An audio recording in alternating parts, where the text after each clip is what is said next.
నరసయ్య. నేను assistant general manager horticulture development కార్పొరేషన్లో గత 6 నెలల నుంచి వర్క్ చేస్తున్నాను. అంతకుముందు డిస్ట్రిక్ట్ హార్టికల్చర్ ఆఫీసర్ మెదక్లో చేశాను.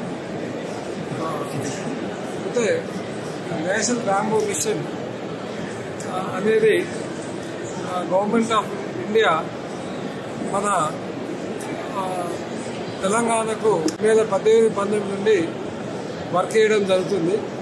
ఈ నేషనల్ బ్యాంబూ మిషన్లో బ్యాంబూ ప్రొడక్షన్ కోసం అని చెప్పేసి ఈ తెలంగాణలో ఉన్నటువంటి గిరిజన ప్రాంతాలు, మూడు భూములు, తర్వాత ఇతరత్ర ఎర్రచరక భూములలో పెంచాలన్నటువంటి ఉద్దేశంతో నేషనల్ బ్యాంబూ మిషన్ను ప్రవేశపెట్టడం జరిగింది. ఇది government of India 60% subsidy, Telangana government 40% సబ్సిడీతో 60-40 రేషియో లోపల దీని బడ్జెట్ తెలంగాణకు ఇవ్వడం జరుగుతుంది. అయితే అంటే ఇప్పుడు తెలంగాణలో బీడు భూములు ఉన్నాయి, ఓడు భూములు ఉన్నాయి, ట్రైబల్స్ వాళ్ళ ఆధీనంలో ఉన్నాయి. ఎంత ఏరియాలో, ఎన్ని ఎకరాల విస్తీర్ణంలో బ్యాంబూని పెంచాలనుకుంటున్నారు? రైతులకు ఎలాంటి బెనిఫిట్స్ ఇవ్వాలనుకుంటున్నారు? ఇప్పుడు ముఖ్యంగా ఇప్పటి వరకు తెలంగాణలో 6,400 ఎకరాల్లో ఈ బ్యాంబూ పెంచడం జరుగుతుంది. ఇందులో ముఖ్యంగా గవర్నమెంట్ ఆఫ్ ఇండియా నుంచి అంటే గవర్నమెంట్ సబ్సిడీ వచ్చేసి 120 రూపాయలు ఒక మొక్కకు మనము సబ్సిడీ ఇవ్వడం జరుగుతుంది. అందులో 50% సబ్సిడీ మొదటి సంవత్సరము 50%, రెండవ సంవత్సరం 20%, మూడో సంవత్సరము రిమైనింగ్ 30%. అంటే ఒక మొక్కకు 120 రూపాయల సబ్సిడీ ఇవ్వడం జరుగుతుంది. అంటే దీనిలో 2 రకాల ప్లాంటేషన్స్ను మనం చేపట్టడం జరుగుతుంది తెలంగాణలో. ఒకటి ఈ బ్లాక్ ప్లాంటేషన్ అని చెప్పేసి అవి ఎకరానికి 300 మొక్కలు ఇవ్వడం జరుగుతుంది.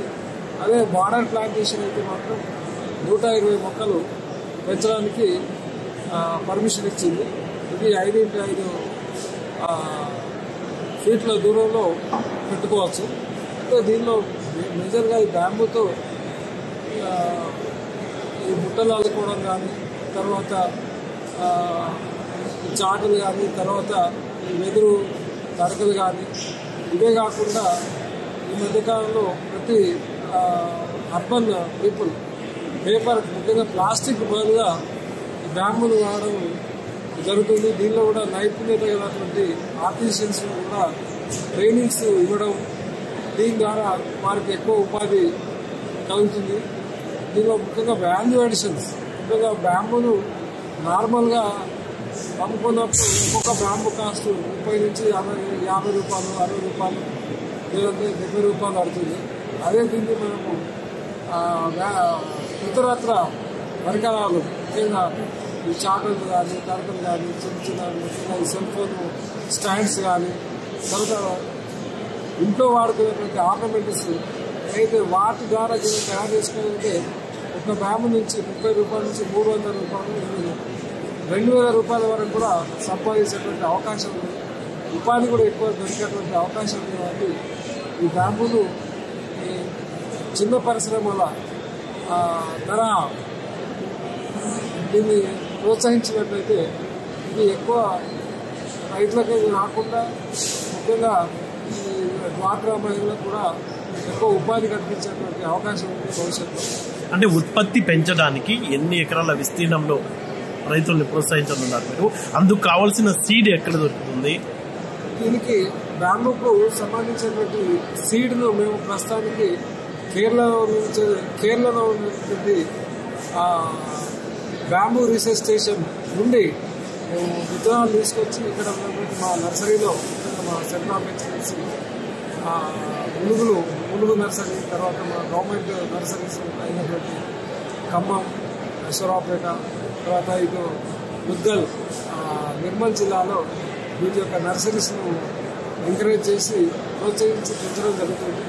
వీటిని మేము రైతులకు సబ్సిడీలో ఫ్రీగా మొక్కలు ఇవ్వడం జరుగుతుంది.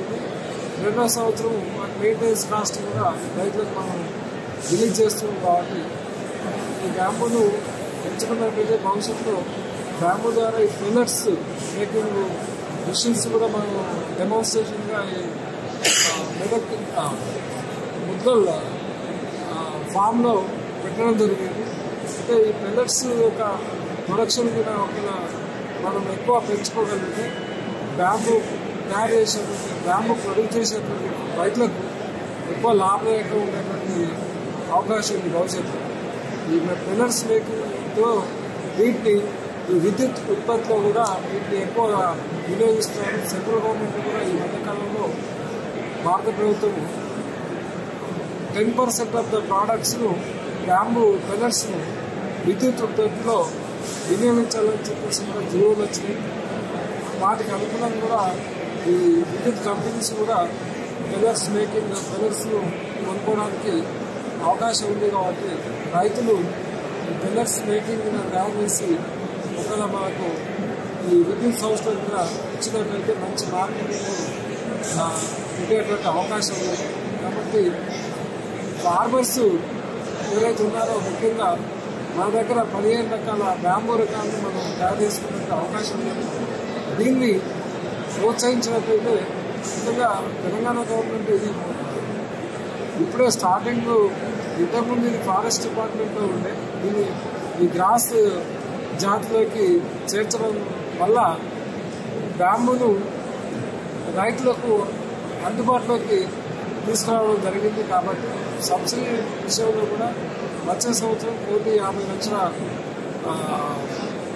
సబ్సిడీ కూడా దానికి మేము ప్రపోజ్ చేయడం జరిగింది. ఫార్మర్స్ ఇంప్లిమెంట్ చేయడానికి దీన్ని ఇవ్వడానికి ప్రభుత్వం కూడా తయారుగా ఉన్నది. కాబట్టి రైతులు ముందుకు వచ్చినట్లయితే దీన్ని ఎక్కువ ప్రోత్సహించి మేము దానికి సంబంధించి సాంకేతిక సలహాలను డిపార్ట్మెంట్ ద్వారా ఇవ్వడం, సాంకేతిక సలహాలే కాకుండా సబ్సిడీస్ ఇవ్వడం, తర్వాత దానికి కావాల్సినటువంటి డ్రిప్ పరికరాలు కూడా ఇవ్వడం జరుగుతుంది. కాబట్టి ఫార్మర్స్ ముందుకు వచ్చి బ్యాంబూలు పెట్టుకోవాల్సింది.